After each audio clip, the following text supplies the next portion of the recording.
Yeah, just a quick review of the shoulder ice pack. Tons of these packs available on the internet, on Amazon. This one has a few features in particular that I really like that I'll go over real quick.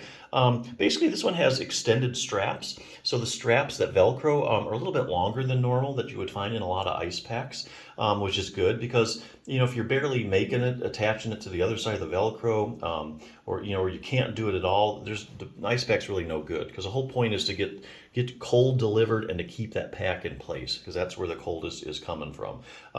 So this will ensure that the pack will stay where it's at, having long enough straps. And you can always trim them if they're too long, so it's really a win-win situation.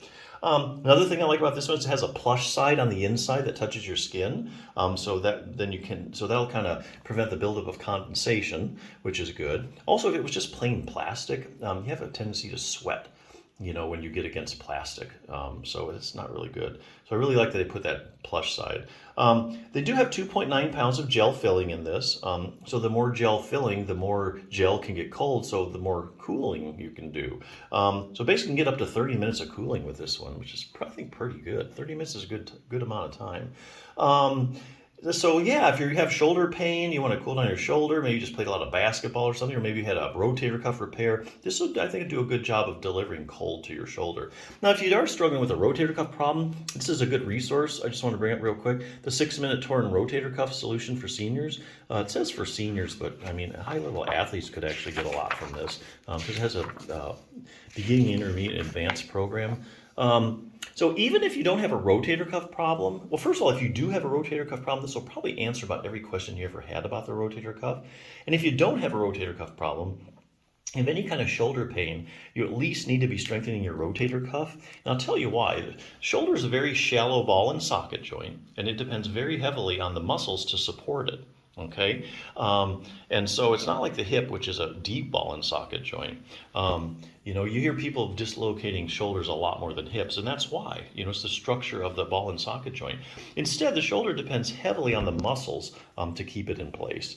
And of all the muscles you have around your shoulder, the rotator cuff is the main stabilizer of your ball and socket joint of your shoulder. So the more stability you get, the less irritation you get. Because here's the thing, if your rotator cuff is weak, you're gonna have excessive motion in that ball and socket joint. So no matter what condition you have, like tendonitis, bursitis, shoulder arthritis, it's gonna aggravate that condition. It's gonna be a whole lot easier to heal if you have good, strong stability in your shoulder joint. So that's like square one. But anyway, real briefly, kind of goes over anatomy. Lots of pictures in this book. If you're a visual learner, you'll love it. Goes over part 2, a question and answer section. And this is where this book, I think, really shines other than the exercise program. Just about anything you want to know about the rotator cuff. What are the symptoms of a rotator cuff tear? Are any arm maneuvers that might indicate I have a tear? What imaging tests are used? Where does it tear at? Are there different kinds of tears?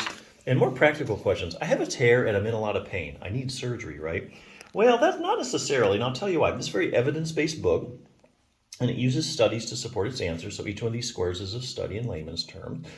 So to answer that question, they looked at studies where they take, say, 100 people with a rotator cuff tear, and they measure the size of the tear, and then they run a pain scale, like a visual analog scale, to find out how bad they're hurting. So now you have a group of people that have a rotator cuff tear. You know how big it is and how bad they're hurting. Now, one would think that there's a perfect correlation. The bigger the tear, the more pain you're in. But that's not actually what these studies are finding. What they find is actually a lot of people walking around that have a rotator cuff tear that have no pain at all. So the asymptomatic rotator cuff tear is a real thing. It's been duplicated in many, many studies in the literature.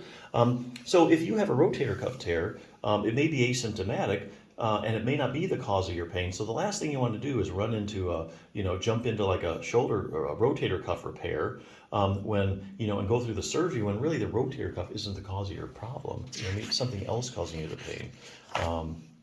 So keep that in mind. What will happen if I just leave my rotator cuff tear alone? Well, here again, they look at the long-term follow-up studies of people that have, say they take 100 people with a torn rotator cuff. For some reason or another, they just never got around to actually doing anything about it. And so researchers follow these people over the years, and they find out what happens to it. Did it get better, same, worse? Did it repair itself? So how does exercise compare to surgery when it comes to treating my torn rotator cuff? Great question. A lot of people are wondering, hey, do I have to have surgery? Can I get by with exercise? Maybe I don't have money to go to, don't have insurance, to go through the surgery.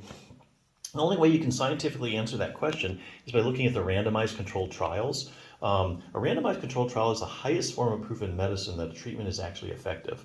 So here again, you'd say take 100 people, 50 you randomly with a torn rotator cuff, 50 you would randomly assign to surgery, and the other 50 you would randomly assign to a good exercise program. And then you follow these people over time. And some of these have pretty long-term follow-up studies where they'll follow these people for years. And so let's say 2 years, who does better? The people that had their rotator cuff repaired surgically or the people that did a good exercise program? What they're finding, there's either no difference or very small differences between the two groups. So basically you end up at the same place. Anyway, to that end, they have a good exercise program. They have a beginning, intermediate, and advanced program, stretching and strengthening, and really it'll take you less than 6 minutes to do the program. So really good, strengthen your rotator cuff. But hey, if you're just looking for an ice pack, looking for a good one, I think this is one definitely worth checking out because it's got a few additional features you don't see on every ice pack. So yeah, definitely check it out.